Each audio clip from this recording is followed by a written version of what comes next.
Question है find the HCF of the following sets of factor.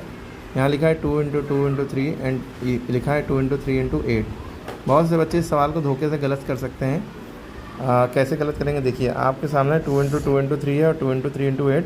आप कहेंगे sir HCF मतलब होता है हाईएस्ट कॉमन फैक्टर, यानी जो कॉमन है वो आंसर है। तो आपने देखा ये 2 कॉमन है, आपने 2 लिख दिया। फिर आप आगे बढ़े, आपने देखा सर ये 3 कॉमन है, आपने ये भी लिख दिया। फिर आपने कहा कि सर और तो कुछ कॉमन नहीं है, तो 2 3 6 आंसर हो गया है ना, और आपने गलत कर दिया।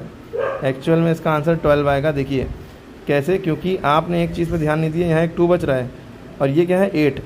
8 को हम क्या लिख सकते हैं, 8 को, ये जो 8 है हम 8 को लिख सकते हैं 2 2 4 4 2 8, यानी कि 8 को 3 बार 2 लिख सकते हैं। तो हम 8 को हटा के इसकी जगह आप क्या लिखेंगे, इस 8 की जगह पे 1 2 3 बार 2। अब आप ये देखिए ये वाला 2 भी तो कॉमन हो गया, तो ये जो 2 कॉमन है इसको भी एक बार बढ़ा लेंगे। ठीक है, जो कॉमन होता है उसको एक बार लिखते हैं। जैसे ये 2 कॉमन था, इसको एक बार। अब ये 2 कॉमन है, इसको एक बार। ये दोनों ऊपर नहीं है, नीचे ही है, कॉमन नहीं है, दोनों में नहीं है, तो इन दोनों को छोड़ दिए।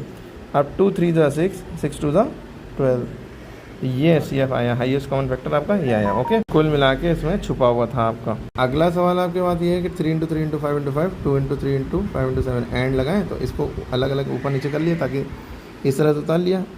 अब देखिए 3 और 3 वाला कॉमन है, और 5 वाला कॉमन है, और कुछ कॉमन है 3 7 या 5 2 नहीं।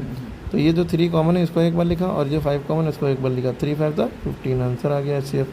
अब आपका काम ये है, ये दोनों सवाल कमेंट में बताइए, और ये दोनों सवाल भी कमेंट में बताइए। ये वाला ध्यान से करिएगा, थोड़ा गलत कर सकते हैं।